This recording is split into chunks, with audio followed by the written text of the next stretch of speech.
রসুল বলেন মুমিনদের জন্য অশান্তির বেড়াজাল জেলখানা, বেঈমানদের জন্য শান্তির ঠিকানা বালাখানা। এ হলো সংক্ষিপ্ত তর্জমা, সংক্ষিপ্ত অনুবাদ। তো আল্লাহ পাক তার আপন আদরের বান্দাকে খুব আদর করে ডাক দিছেন, ইয়া ইবাদি, হে আমার প্রিয় বান্দা। আল্লাহর সাথে বান্দার সম্পর্ক হলো ইবাদাতের সূত্রে। বান্দা হলো আবেদ, আল্লাহ হলেন মাবুদ। প্রত্যেকটা জিনিসেরই একটি পরস্পর সম্পর্ক আছে। ওস্তাদ ছাত্রের সম্পর্ক শিক্ষার মাধ্যমে। পরিচয় এক একজনের ভিন্ন হলেও সকলের একটা আসল পরিচয় আছে।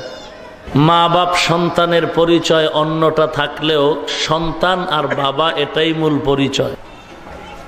বাবাকে যদি বলা হয় ছেলে সম্পর্কে ইনি কে, বাবায় যদি বলে ইনি বড় আলেম,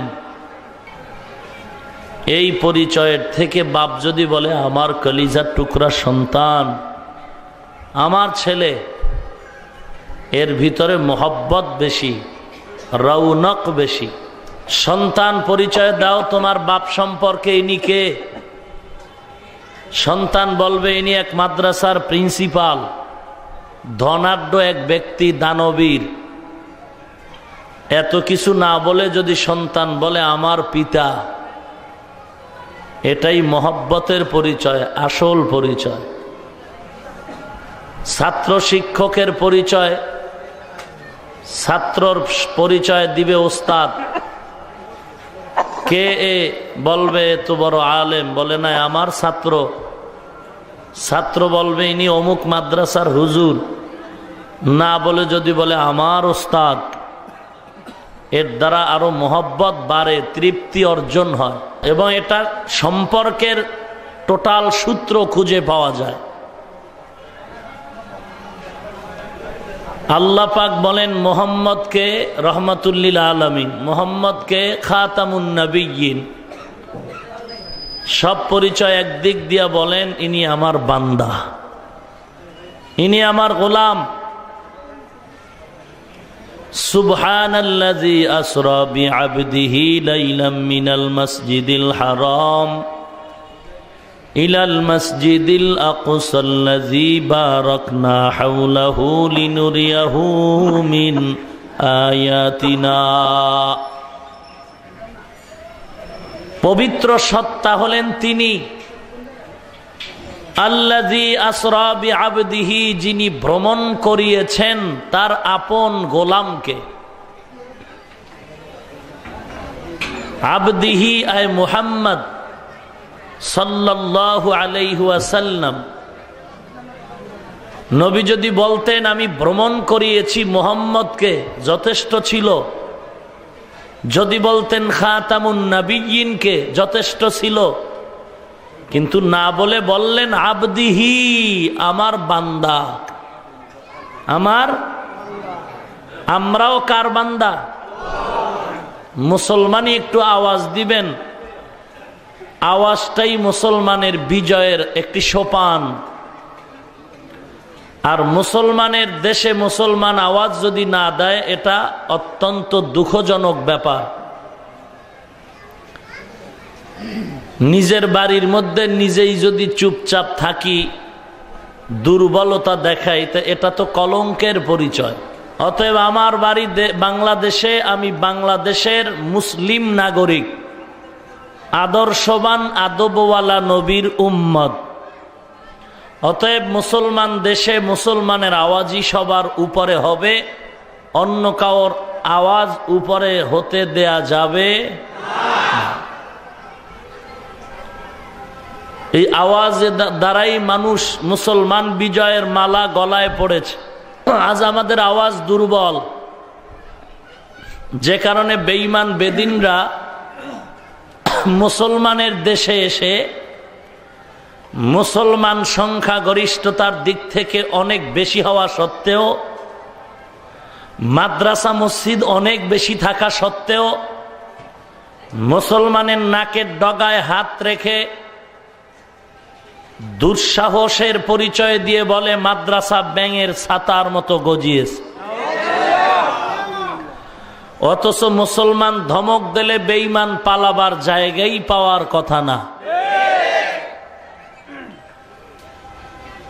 কিন্তু আমরা আওয়াজ দিতে পারি না, আমাদের ভেতরে সংকীর্ণতার অভাব, দিল খুব ছোট, আমাদের সমন্বয়হীনতা, দিলের সংকীর্ণতা, একতা নাই। কেন নাই? আমি কাউকে আমার থেকে একটু ভালো মনে করে মেনে নিতে পারি না। এটা এক ক্যান্সার, এক অহংকার, এক হাসাদ, যেটা কবিরা গুনার শামিল।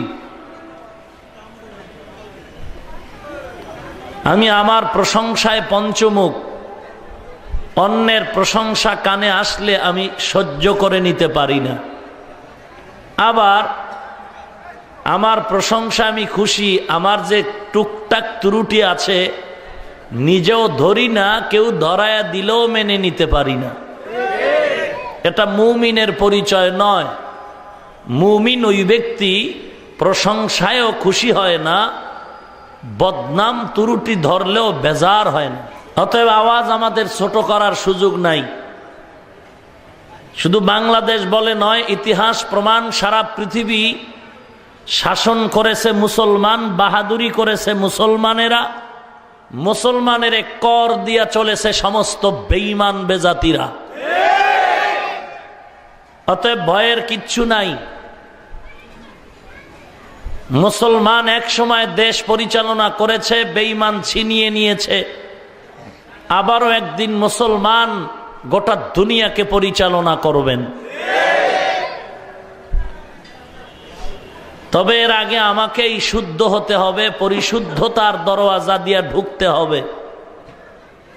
কৃত অন্যায়ের জন্য মাথা নত করে ক্ষমার দরবারে যেতে হবে।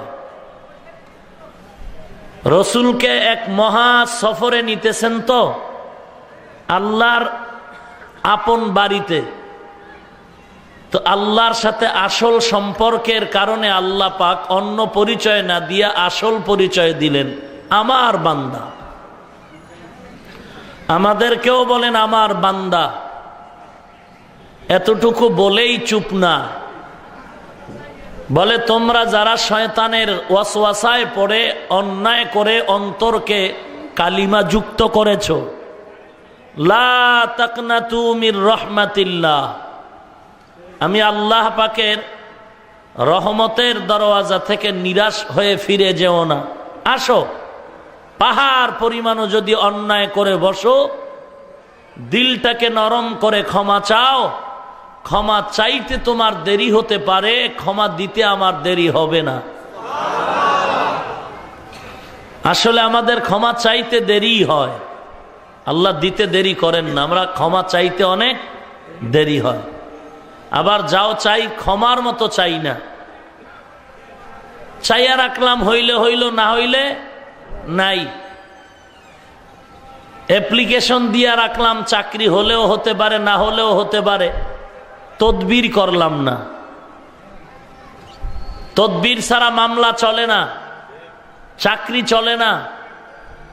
অতএব আল্লাহর দরবারেও বান্দাকে ক্ষমা চাইলেই হবে না, সিস্টেম অনুযায়ী আগাতে হবে। 50,000 টাকা আপনার অনুদান প্রয়োজন মাদ্রাসার জন্য, কে দিবে? এলাকার চেয়ারম্যান। এখন আপনি ডাইরেক্ট গিয়ে যদি বলেন চেয়ারম্যান সাহেব 50,000 টাকা দিন, তো কেন? বলে আপনার এত প্রশ্নের দরকার কি? সরকারি তহবিল থেকে মাদ্রাসায় টাকা দিবেন। বলে এটা এমনিই চাইলে হবে না, সিস্টেম অনুযায়ী আগাও। সিস্টেম মিস্টেম চলবে না। বলে তো টাকাও তোমার কপালে যাবে না। মাথাটা নত করে কয় সিস্টেম কি বলুন? বলে সিস্টেম হলো আমার পিয়নের সাথে যোগাযোগ করো। পিয়ন যার সাথে আমার গভীর সম্পর্ক, পিএস সাহেব বলো তো, বলে একটা অ্যাপ্লিকেশন তৈরি করো, দরখাস্ত দাও। আমি তো লিখতে জানি না। কম্পিউটারে যাও, কম্পিউটারে লেখা কিছু হাদিয়া দাও, চেয়ারম্যান বরাবর দরখাস্ত দাও, আমি সুপারিশ করে দিব, এরপরে 50,000 টাকা তুমি নিয়ে যাও। আল্লাহ বলেন তোমার অনেক কিছু দরকার, আমার কাছেই ডাইরেক্ট চাও, তবে সিস্টেম অনুযায়ী চাইতে হবে। সিস্টেম ছাড়া চাইলে হবে? সিস্টেম কি?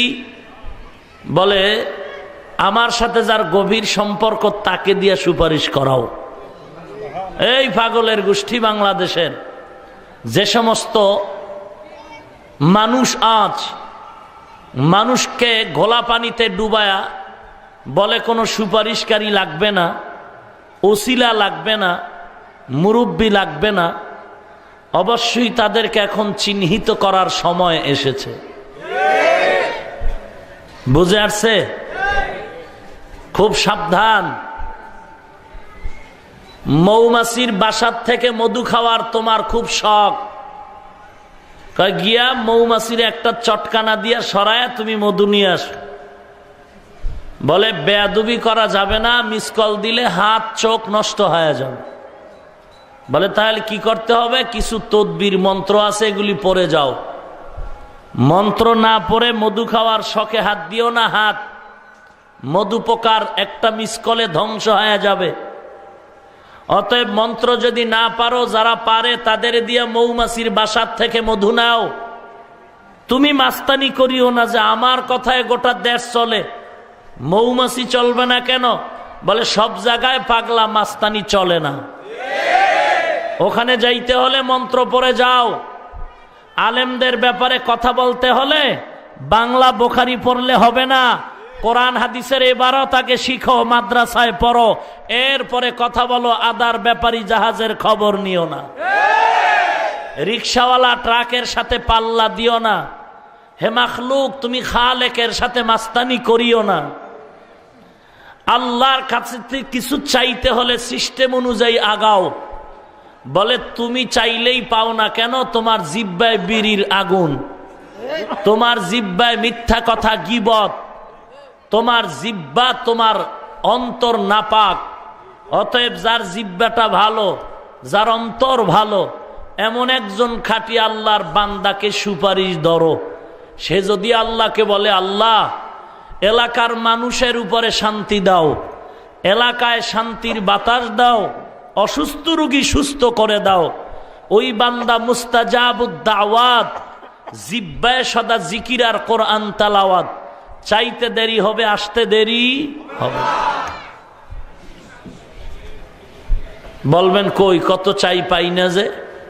হুজুর চাইছে, আসছে, কিন্তু এটারে আপনার নামে টাকা বরাদ্দ হয়ে গেছে, সরকারি তহবিল থেকে বরাদ্দ। মাদ্রাসার জন্য 50 মণ চাউল, এটা কি ঘরে আসতে হলে আপনার যেতে হবে না? কথা বলুন। ওখান থেকে আপনার সাইন দিয়ে নিতে হবে। কথা বলেন না কেন? আপনি যদি লেখাপড়া না জানেন, টিপ দিতে হবে। কথা বলুন। এখন যেতে হবে। আপনার নামে বরাদ্দ আল্লাহর থেকে এসে আছে, কিন্তু ঘরে ঢুকে না কেন? ঘরের মধ্যে আপনার ম্যাডামের ছবি আছে, ছবি, এজন্য ঢুকবে না। মাস্তানি চলবে না তো। আল্লাহর আদালতে মাস্তানি চলে নাকি? ওরে নমরুদ সাইজ হয়ে গেল, এর থেকে আপনি কি বড় মাস্তান নাকি? সাদ্দাত সাইজ হয়ে গেল, আল্লাহর জান্নাতে যাবে না, নিজে জান্নাত বানাইলো। সাদ্দাতের থেকে মাস্তান আপনি বড় নাকি? ওরে আমেরিকার বেয়াদবকে জুতা দিয়ে সাইজ করলো, তার থেকে আপনি বড় নাকি? চালাকি করেন, চালাকি জমিন পর্যন্ত, আসমান পর্যন্ত যাওয়ার সুযোগ নাই। অতএব কিছু চাইতে হলে সিস্টেম অনুযায়ী আগাও, আল্লাহওয়ালার কাছে যাও, তার পরামর্শ নিয়ে নিজের জিহ্বাটা পাক বানাও। আল্লাহ বলেন আমি দেওয়ার জন্য উপস্থিত, তুমি চাওয়ার মতো চাও। কেমন ভাবে? মানুষটা জিন্দিগি ভর সন্ত্রাসী করলো, দিন ভর মানুষের সম্পদ লুণ্ঠন করে খেলো, রাতের বেলা বিছানায় গিয়া চিন্তায় পড়ে গেল। আয়নায় তাকায় দেখে চুল সাদা, দাড়ি সাদা। হঠাৎ দিলে ধাক্কা লাগলো, আমি বুড়ানা হয়ে গেছি, আমার তো মরণ ডাক আসবে। কিন্তু এলাকার মানুষ জানে আমি সবচেয়ে বড় বেয়াদব, সন্ত্রাসী, চাঁদাবাজ। এখন এই কলঙ্ক নিয়ে আমি মরতে চাই না, কারণ এই কলঙ্ক নিয়ে কবরে গেল আমি নিস্তার নাই, কারণ এই কলঙ্কের বোঝা আমার সন্তানকে বহন করতে হবে। কারণ আমার সন্তান ভালো লাইনে চললেও একদিন যদি অন্যায় করে এলাকার মানুষ বলবে চিনোস না এটাকে, সেই সন্ত্রাসের বেয়াদব সন্তান। অতএব এই কলঙ্ক নিয়ে মরব না। কি করা যায়? ভাবনার সাগরে ডুবে আর ঘুম হচ্ছে না, কেমনই যেন দিলটা নরম হয়ে গেল। হঠাৎ করে কানের মধ্যে ফজরের আজান, আসসালাতু খায়রুম মিনান নাওম, আজানের আওয়াজ কানের মধ্যে ঢুকার পরে আল্লাহর বান্দার অন্তরটা নরম হয়ে গেল। টেনশন, এই অবস্থায় আমি কবরের দিকে যাব না। এখন এই কলঙ্কের জীবনটাকে পরিশুদ্ধ করা দরকার। কেমন করে করা যায়? আল্লাহর বান্দা আজান শুনে কদম বাড়িয়ে মসজিদে রওয়ানা। বারান্দায় গিয়া তাকায় দেখে মসজিদের ইমাম অজু বানায়। অজু বানাবার পর আল্লাহর বান্দা কি ইমাম সাহেব দেখে আতঙ্কিত হয়ে গেল। আল্লাহর গোলাম ডেকে বলে, ও ইমাম, কোনো ভয় নাই, আমি এখন লঙ্গি পরে আসছি, আমার প্যান্টও নাই, কোনো অস্ত্র নাই, এখন আমার গরম মেজাজ নিয়ে আসি নাই, আমি নরম মেজাজ নিয়ে আসছি, একটু পরামর্শ দাও, আমার এই কলঙ্কের জীবন থেকে কেমন করে জিন্দেগি ভালো করা যায়। ইমাম সাহেব বলে, ভাইজান, মনটা যদি তোমার নরম হয় তাড়াতাড়ি তুমি অজু বানায় নাও, অজু বানায় তুমি নামাজে দাঁড়াও। নামাজ আদায় করার পরে ইমাম সাহেবের খাস কামরায় ঢুকাইয়া এবার বলে, কি ব্যাপার, এমন মনটা তোমার নরম কেন? আল্লাহর গোলাম চোখের পানি ছেড়ে বলে, ইমাম সাহেব, রাতের আধারে আমার একটা সেকেন্ডের জন্য ঘুম হয় নাই, অন্তরে দাগ এসে গেল, আমি এই কলঙ্কের জীবন নিয়ে কবরে যাব না, নাজাতের কোনো সুযোগ আছে নাকি? ইমাম সাহেব বলে, হাজারো অন্যায় করে বান্দা যদি আল্লাহর আদালতে ফিরে যাও, চোখের পানি ছেড়ে আল্লাহর দরবারে যদি তওবা করে নাও, চোখের পানিটা গালের নিচে আসার আগে দয়াময় মালিক জীবনের সব গুনাহ ক্ষমা করে দিবে। আয় বেরাদার দূরে বাসা জিয়ারে বদ, ইয়ারে বদ বদ তোর বুয়াদ আজমারে বদ, মারে বদ তন হাতরা বর যা জানাত, ইয়ারে বদ বর জানে ইমানত জানাত, ইয়ারে বদ আ রদ তুরা সোয়ে জাহিম, ইয়ারে নে কুগিরে তায়াবিনাইম। কি করা যায়? ইমাম সাহেব বলেন, আল্লাহর গোলাম, এ জীবন থেকে যদি নাজাত পেতে চাও, জলদি করে কোনো একজন খাঁটি আল্লাহওয়ালার পরামর্শে জীবন চালাও। আল্লাহওয়ালা কই পাই? বলে, ঠিকানা পরে দিব, যাও। এখন তুমি ভোর রাতের মধ্যে উঠে একটু ঘরের কোনায় অন্ধকারে বসে আল্লাহর দরবারে কান্না করো, ও দয়ার মালিক, তোমার হারানো গোলাম তোমার দরওয়াজায় ফিরে আসছে, দয়ার নজরে তুমি আমার জীবনের সমস্ত গুনাহগুলো ক্ষমা করে দাও। আল্লাহর বান্দা ইমাম সাহেবের পরামর্শ নিয়ে রওনা হয়ে গেল। আল্লাহ পাক বলেন, ও গোলামের দল, যেই বান্দা আমি আল্লাহকে পাওয়ার জন্য 1 বিঘা অগ্রসর হয়, আমি মাওলার রহমত ওই বান্দাকে পাওয়ার জন্য 1 হাত অগ্রসর হয়ে যায়। বান্দা যখন আমি আল্লাহর রহমত পাওয়ার আশায় 1 হাত অগ্রসর হয়, আমি আল্লাহ পাকের রহমত ওই বান্দার দিকে 2 হাত অগ্রসর হয়ে যায়। বান্দা যখন আল্লাহকে পাওয়ার জন্য একটু হেঁটে হেঁটে সামন দিকে এগিয়ে যায়, আমার আল্লাহর রহমত বান্দাকে পাওয়ার জন্য সমানে দৌড়াইতে থাকে। ইয়া ইলাহি मुझसे मुझको दूर कर, ताके देखो मुझ में तुझको एक नजर, या इलाही तू मेरा माबूद है, या इलाही तू मेरा माशूक है। يا عبادي الذين أسرفوا على أنفسهم لا تقنطوا من رحمة الله إن الله يغفر الذنوب جميعا إنه هو الغفور الرحيم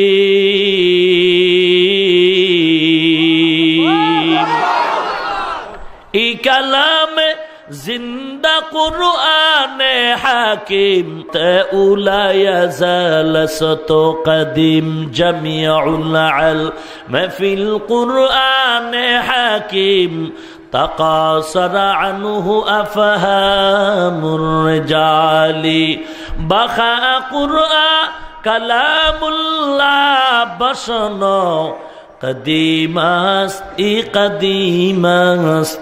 نইনা এ দুনিয়ার উম্মতের দল আল্লাহ রাব্বুল আলামিন বলেন ও দুনিয়ার মুমিন আল্লাহকে পাওয়ার জন্য সামন দিকে এগিয়ে যাও আমি আল্লাহকে যদি একটা ডাক দাও ডাক দিতে দেরি হবে জবাব দিতে দেরি হবে না وَإِذَا سَأَلَكَ عِبَادِي عَنِّي فَإِنِّي قَرِيبٌ أُجِيبُ دَعْوَةَ الدَّاعِ إِذَا دَعَانِ فَلْيَسْتَجِيبُوا لِي وَلْيُؤْمِنُوا بِي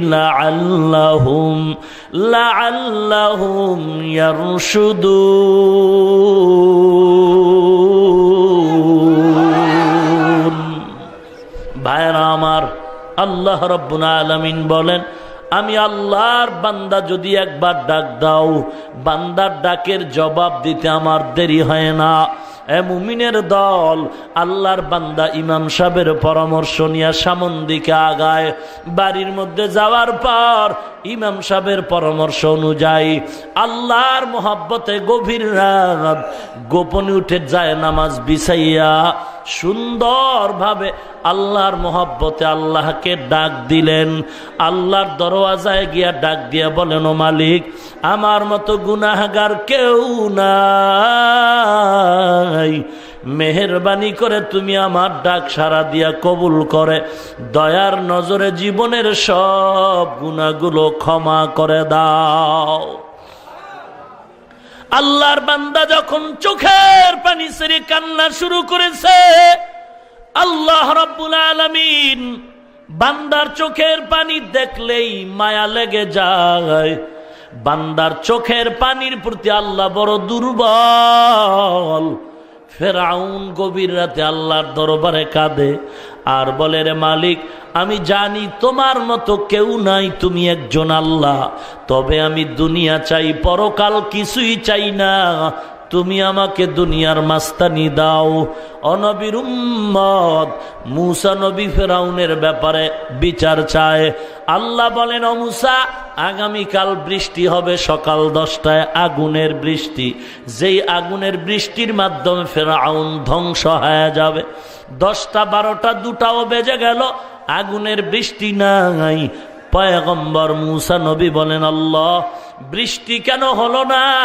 আল্লাহ বলেন ও মূসা বান্দার চোখের পানি আমি মাওলাকে নরম করে দেয় ওই ফেরাউনকে আমি বৃষ্টি দেওয়ার ওয়াদা করেছি ঠিক তবে গভীর রাত যখন হয় ফেরাউন চোখের পানি ছেড়ে আমি আল্লাহর কাছে ক্ষমা চায় আমি ওর চোখের পানির কারণে শাস্তি আবার ফিরায় দেই চোখের পানির বড় মূল্য হে মুমিন আল্লাহর বান্দা গভীর রাতে চোখের পানি ছেড়ে কাঁদেন আল্লাহ তুমি আমাকে মাফ করে দাও কান্নার ভেতরে এমন অঝোর দাঁড়ায় কান্না হঠাৎ করে কানের মধ্যে আওয়াজ গোপন এক আওয়াজ আসলো দৃশ্যের থেকে আওয়াজ ডেকে বলে রে বুড়া আর কাঁদিস না আর কাঁদবি না কান্না করে কোনো লাভ নাই যতই কাঁদো কোনো লাভ নাই কারণ তোমার নামটা এখন জাহান্নামের খাতায় লেখা হয়ে গেল। আল্লাহর বান্দা এখনো কান্না বন্ধ করে নাই, আওয়াজ পেল জাহান্নামের খাতায় নাম উঠে গেছে। আল্লাহর বান্দা এই কথা শোনার পরও কান্না বন্ধ করে নাই, আরো বেশি বেশি কান্নার আওয়াজ বাড়ায় দিল। কিছুক্ষণ পর বিবি সাহেবা ডেকে বলেন, ও স্বামী আমার, আওয়াজ আসলো তোমার নাম নাকি জাহান্নামের খাতায় লেখা হয়ে গেছে, এখনো কেন কাঁদো? কান্না তুমি বন্ধ করে দাও। আল্লাহর বান্দা বলে, ও বিবি, একটু কি জবাব দিতে পারবা নাকি? বলো, কি প্রশ্ন করো? বলে, আল্লাহর দরওয়াজা বাদ দিয়ে ভিন্ন কোন দরওয়াজায় গেলে নাজাতের আশা আছে নাকি? বিবি বলে, না, আল্লাহ পাকের দয়ার দরওয়াজা ছাড়া আর কোন দরওয়াজা নাই। আল্লাহর বান্দা কান্না বাড়াইয়া মাথাটা নত করে আবার কান্না দিয়া এবার অজর দাঁড়ায় বলে, রে মালিক, তুমি আমাকে ক্ষমা করো আর নাই করো, তোমার দরওয়াজা ছাড়ব না রে আল্লাহ। তুমি আমাকে জাহান্নামে দাও আর না দাও, আমি আর কান্না বন্ধ করব না। এই কথা বলে যখন আল্লাহর বান্দা আবার কান্না শুরু করলো, কিছুক্ষণ পর গাইবি আওয়াজ কে যেন ডেকে বলে, ও বুড়া, কান্না বন্ধ করে দাও, তোমার নাম আর জাহান্নামের খাতায় নাই, তোমার নাম এখন জান্নাতের খাতায় লেখা হয়ে গেছে। আয় বেরাদার দূরে বাসা জিয়ারে বদ, ইয়ারে বদ বদ তোর বুয়া দাজ মারে বদ তন হাতরা বর জানাত, ইয়ারে বদ বর জানে ইমানত জানাত, ইয়ারে বদ আ রদ তুরা সোয়ে জাহিম, ইয়ারে নেকু গিরে তায়া বিনাইম। ও নবীর উম্মত, আল্লাহ পাক বলেন, বান্দা আমার দয়ার দিকে তাকায় ফিরে যেও না। হাজার অন্যায় যদি করিয়া থাকো, একবার তওবার নিয়তে ক্ষমা চাও, চোখের পানি ছেড়ে কান্না করো। আল্লাহ পাক বড় বড় বড় বড় কাফেরেরও ক্ষমা করে জান্নাতি বানাইছেন। ওই আল্লাহ তো এখনো আছেন, এখনো যদি দিলটা দিয়া একটা ডাক দাও, আমার আল্লাহ তোমার ডাক কবুল করতে দেরি করবেন না। ও মুমিনের দল, অতএব অন্যায় তো করেই ফেলেছি, চোখ যদি বন্ধ করে একটু গোপন ভাবে আমলের দিকে তাকাই, আমি আমার দিকে যদি তাকাই, আপনিও যদি আপনার পেছনের ইতিহাসের দিকে তাকান, এত বড় বড় বড় বড় মারাত্মক অন্যায় করেছি, যেগুলো প্রকাশ করলে আমার মা আমাকে তাড়ায় দিবে, সন্তান আমাকে তাড়ায় দিবে, আমার বিবি আমাকে ধিক্কার জানাবে। কিন্তু না, আল্লাহ পাক বলেন, আমি তোরে ফালায়াও দেই নাই, আমি স্বার্থের মতো স্বার্থান্বেষীর মতো তোর খানাও বন্ধ করি নাই। সব কিছু আমি আল্লাহ তোকে যথাযথ দেওয়ার পরে আমি আল্লাহ তোর উপরে বেজার না। আমি আল্লাহ বারবার ডাকি, বান্দা অন্যায় তো করিয়েই ফেলছো, এখনো যদি তওবা করে ক্ষমা চাও, মুহূর্তের মধ্যে তোর 50 বছরের সব গুনাহগুলো ক্ষমা করে দিব। নাইলে মোমেন সোয়ে মোমেন মিশাওয়াদ, মাইলে কাফের সোয়ে কাফের মিশাওয়াদ, সোহবতে সালেহ তোরা সালেহ কুনাদ, সোহবতে তালে তোরা তালে কুনাদ। এখনো সুযোগ আছে, তওবা করো। বড় বড় কাফের মুশরিককেও আল্লাহ তওবার কারণে জিন্দেগীর হেদায়েতের চাবি দিয়ে দিয়েছেন। পয়গম্বর ইউসুফ নবী জুলেখার অপবাদের বেড়া জালে আবদ্ধ, আল্লাহর উপরে ভরসা করে যখন দৌড় দিলেন, দয়াময় মালিক ইউসুফ নবীর জন্য জুলাইখার ষড়যন্ত্রের 7টা দরওয়াজার তালা খুলে দিলেন। সে আল্লাহ তো এখনো আছে রে মুমিন, কেন তুমি গুনার দিকে পা বাড়াও? কেন নামাজ পড়ো না, দাড়িটা লম্বা করো না রে ভাই? দাড়ির কারণে, টুপির কারণে, লম্বা জামার নবীর আদর্শ মানার কারণে সম্মান কমে নাই, সম্মান কমে নাই। আল্লাহর হাজার শুকর, সারা দুনিয়াতে নবীর আদর্শবানওয়ালারা যত সম্মান আর শান্তিতে জিন্দেগি চালায়, আল্লাহর কসম নবীর আদর্শবান উম্মতের থেকে পৃথিবীতে ভালো আর কোনো মজলিস হতে পারে না। ভাইরা আমার, কেন তুমি সেই নবীর আদর্শ লঙ্ঘন করে কোন দিকে যাও? একটু বলো, নবীর আদর্শ ছাড়া ভিন্ন কোনো আদর্শ ভালো লাগে নাকি, ভালো দেখায় নাকি? না রে বাবা না। মাথায় টুপি পরলাম, পাগড়ি পরলাম, রুমাল দিলাম, লম্বা জামা পরলাম, দাড়িটা লম্বা করলাম, এমন 10টা সন্তান এক জায়গায় দাঁড় করাও, আর নবীর সুন্নতের জবাই করে ভিন্ন আদর্শওয়ালা আরো 10 জন অন্য কাতারে দাঁড় করাও, 100% সত্য কথা, নবীর আদর্শই হবে শ্রেষ্ঠ সুন্দর। যদি বলো নবীর আদর্শ বাদ দিলে লাভ হয়, তাহলে তুমি কোনো প্রমাণ আমাকে দাও না যে দাড়ি কাটলে শান্তি পাওয়া যায়, চেহারা বরকত হয়, ব্যবসায় লাভ হয়, যৌবন বাড়ে, রোগ কমে যায়। নামাজ বাদ দিলে ব্যবসায় লাভ, নামাজ না পড়লে দুনিয়ায় সম্মান।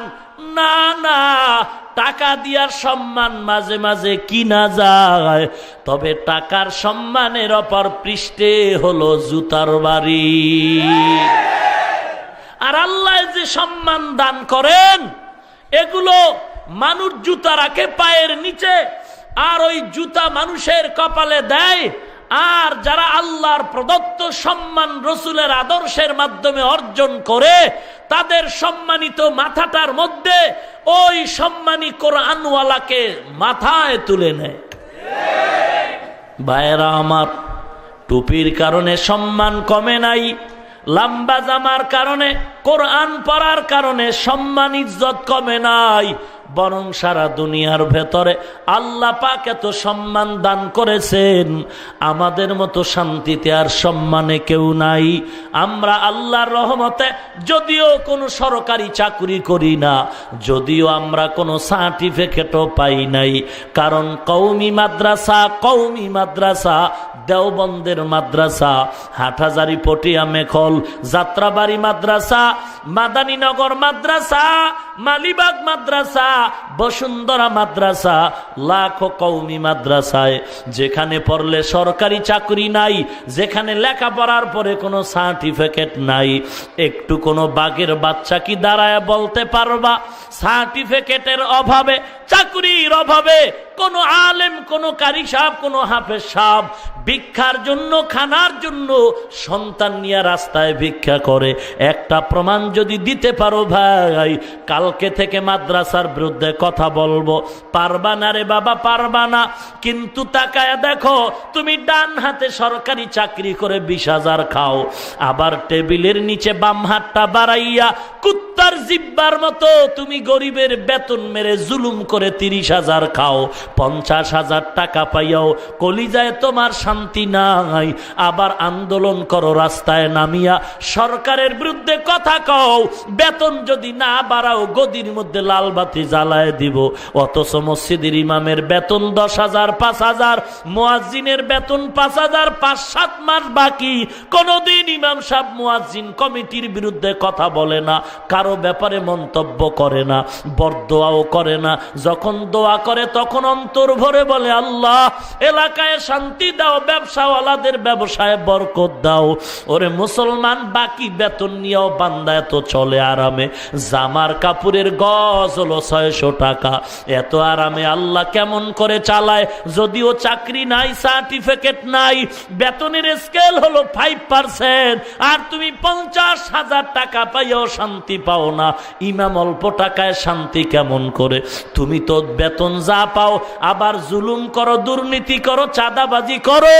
ইমাম সাহেব দুর্নীতি করে না, চাঁদাবাজি করে না, এরপরও শান্তি কেমন করে হয়? কেমনে বুঝাবো? কুকুরে বাচ্চা দেয় 5টা, গরুতে দেয় 1টা বাচ্চা। কোনো কেউ কুকুর জবাই করে খায় না, কোটি কোটি গরু জবাই সারা দুনিয়াতে চলে। এরপরও দেখো গরু কুকুরের থেকে কোটি কোটি গুণে গরু বেশি। কারণ কি? কুকুরে বাচ্চা দিল 5টা, গরুতে দিল 1টা, এরপরও গরু বেশি হওয়ার কারণ কি? ওরে বাবা, এটা খুঁজা দেখো কি কারণ। এটারও যেই কারণ 50,000 টাকায় আরাম নাই, আর নামাজি ইমামের 5,000 টাকা এত শান্তি কেন? খুঁজো, এটার মধ্যেও সেই একই কারণ। আমগো শান্তি দেখা তুমগো অ্যালার্জি। কথা বলে না কেন? শিয়ালেও বেজার হয়ে পালায় গেছে, কারণ অগ কপালেও এত মুরগি নাই যা আল্লাহ আমগো খাওয়ায়। আমরা জোর করে খাই না? কি জোর করে খাই না? ঘরের মধ্যে মুরগি পাক করে ম্যাডাম কয় স্বামীর ইমামরে দাওয়াত দাও। ইমাম কি টেলিফোন করছে? দাওয়াত না দিলে ঘর বাড়ি জ্বালায় দিব? না না, আল্লাহ পাক বলেন, ও ফেরেশতারা, আমাকে যেই বান্দা ভালোবাসে আমিও সেই বান্দাকে ভালোবাসি। ওরে ফেরেশতারা, তোমরাও সেই বান্দাকে ভালোবাসো। ঠিক দুনিয়াতেও মানুষের দিলের মধ্যে আল্লাহ মায়া লাগায় দিছে। আমি আলেমরে ভালোবাসি, তোরাও ভালোবাস। তবে ধানের মধ্যে যেমন চিটার অভাব নাই, মানুষের মধ্যে বেয়াদব নেমক হারামেরও অভাব নাই।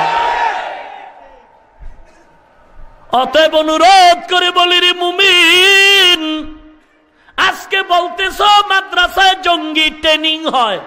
আমি তো দায়িত্বহীন ভাষায় বলি, যে বলবে মাদ্রাসায় ট্রেনিং হয় তাকে তাড়াতাড়ি গ্রেফতার করো, তাকে তাড়াতাড়ি রিমান্ডে ঢুকাও।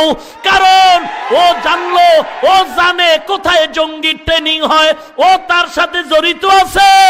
খুঁজে বের করে দাও কোন মাদ্রাসায় জঙ্গি ট্রেনিং হয়, খুঁজে বের করে দাও। গোয়েন্দা বাহিনী দেশে অভাব নাই, সকল দলের লোকেরা মাদ্রাসার চতুর্দিকে ঘুরে রাতের আধারে খবর নাও কোন মাদ্রাসায় কিসের ট্রেনিং হয়। যদি অপ্রীতিকর কোনো ঘটনা পাও, আগুন দিয়া জ্বালায় দাও, আমরা সহযোগিতা করব। কিন্তু সাবধান সাবধান, মিথ্যা অপবাদ দিস না রে বেঈমান। ঘুমের ঘরে যদি আল্লাহ জবানটারে বন্ধ করে দেয়, দুনিয়ার তোর কোনো বাবাও জবান খুলতে পারবে না। এই মিয়া, কথায় ভেজাল আছে? জঙ্গি পাইলে ওটারে জিন্দা রাখছো কা? আগুনে পড়। না পাইলে মিথ্যা কথা বলিস না, ঘুমের ঘরে বোবা হয়ে যাবি রে বেঈমান। বাংলাদেশের এমন কোন পল্লী এলাকা নাই যেখানে স্কুল নাই। কথা কয় না? কিন্তু হাজারো পল্লী অঞ্চল আছে যেখানে মাদ্রাসা নাই। তাহলে ব্যাঙের ছাতার মতো মাদ্রাসা হয় নাই। কি হয়েছে আমি তাও বলতে চাই না, কারণ আমগো ভিতরে হিংসার অ্যালার্জি নাই। কারণ আমরা যারা দাবি করবে নবীর উম্মত, সুযোগ পাইলে পাও ধইরাও তারে মসজিদে ঢুকাবো। আমরা বেয়াদবের জাত না, এজন্য মানুষকে হিংসাও করি না, গালি দিতেও চাই না। সুযোগ পেলে পায়ে ধইরা ভালো ব্যবহার দিয়া বুঝাইয়া আল্লাহর পথে ঢুকাইয়া দিব। আমরা জুলুম করি, কারোটা ধইরা মাইরা খাই, মানুষের থেকে জোর কইরা আনি, যা দেয় তাই খাই। কথা কয় না? কথা বলেন না কেন? মানুষের ক্ষতি করি, কথা বলেন। এরপর আমাকে নিয়ে এত অ্যালার্জি কেন?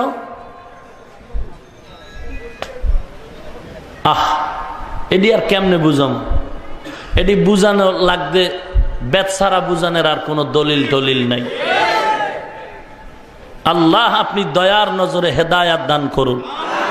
আরো জোরে বলেন।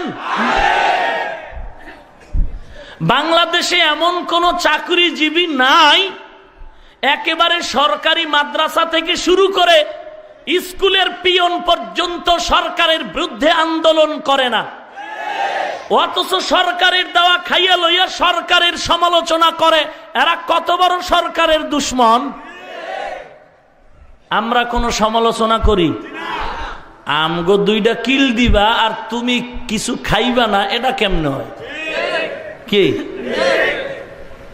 হোমানে কিলাইবা আমরা চুপ থাকবো, এটা হয়? রক্ত আমগো গায়ে নাই? আমগো হাত একটা নাকি? হাত দুইটা। খানাও তো কম খাই না, 3 বেলা খাই, হোমানে খাই, বেশি খাই, ভালো খাই। তো এটির অ্যাকশন আছে তো নাই? এরপর ইমান আমলের আলাদা অ্যাকশন আছে না? তো এতগুলি শক্তি লয়ে কেউ বইয়ে থাকতে পারে? এরপরও তো কোরআন হাদিসের মহব্বতে ধৈর্য ধারণ করি। এরপরও যখন মাথার উপরে প্রস্রাব করার চিন্তা করে আমার নবীকে গালি দেয়, তোমার নেতারে গালি দিলে তোমার পাছা গরম হয়ে যায়, তুমি লাঠি নিয়ে আন্দোলনে রাস্তায় নামো।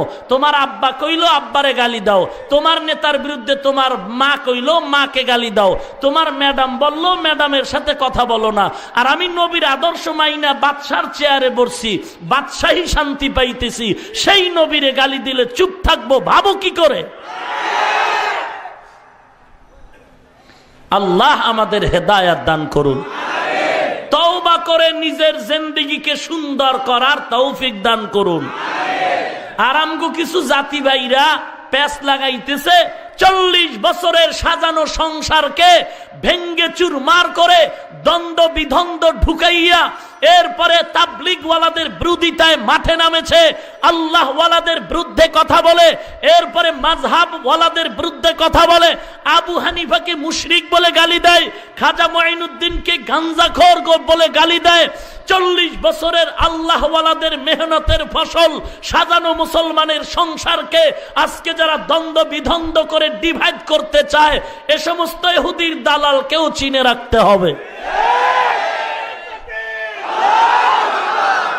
আল্লাহ আমাদের হেদায়াত দান করুন। এই স্লোগান বন্ধ করেন, বিশ্বাস করি না স্লোগান। এখানে বয়ে চিল্লাইবেন জিহাদ চাই, পুলিশ দেখলে একটা চোরও নাই, এটাও বলে ঠিক। কি কম আর আপনার, এটাও ঠিক। আল্লাহ হেদায়াত দান করুন।